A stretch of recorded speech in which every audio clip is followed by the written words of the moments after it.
सत्ता में आने के लिए मुसलमानों की कोई जरूरत नहीं। तो आज भाजपा सत्ता में है, भाजपा तो भाजपा को वोट नहीं देता है, तो उस मुसलमान की क्या जरूरत है। लेकिन मुसलमानों की जरूरत व्यवस्था को परिवर्तित करने के लिए है। सिर्फ वोट लेकर सत्ता में आना हो तो आपने अपनी दशा खुद वोट बैंक की बना ली है। उसके बाद आप आकर रोते हैं कि भैया मुसलमान को तो ठग लिया, हमको तो हमारे साथ तो नाइंसाफी हो गई। 30 वर्ष से आप निश्चिंत होकर बिना किसी के झांसे में आए हुए आपने लालटेन को ही वोट दिया, किसी ने आपका वोट नहीं काटा। तो 30 वर्ष में आप कितने बार भाजपा को हरा पाए ये बता दीजिए। 30 वर्ष में आपने अपने बच्चों का क्या कर लिया वो बता दीजिए। कितनी आपको राजनीतिक भागीदारी मिल गई है वो बता दीजिए। भाई कोई किसी को वोट क्यों देता? वोट देने की 3 ही वजह है।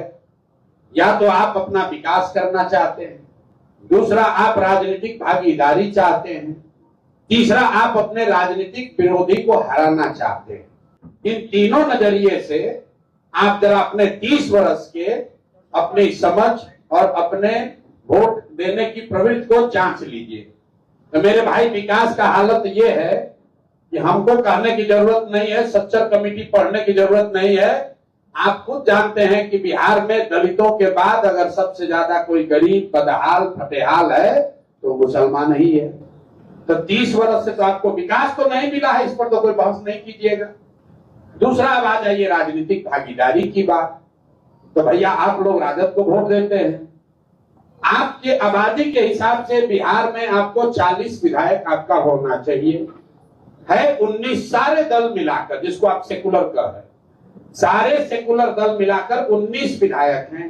आबादी के हिसाब से 1650 मुखिया और सरपंच मुसलमान होने चाहिए।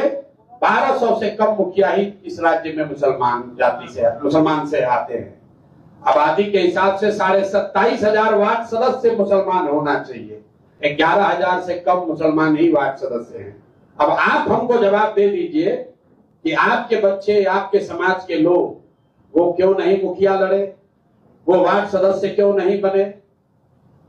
भाई उनको किसने रोका था?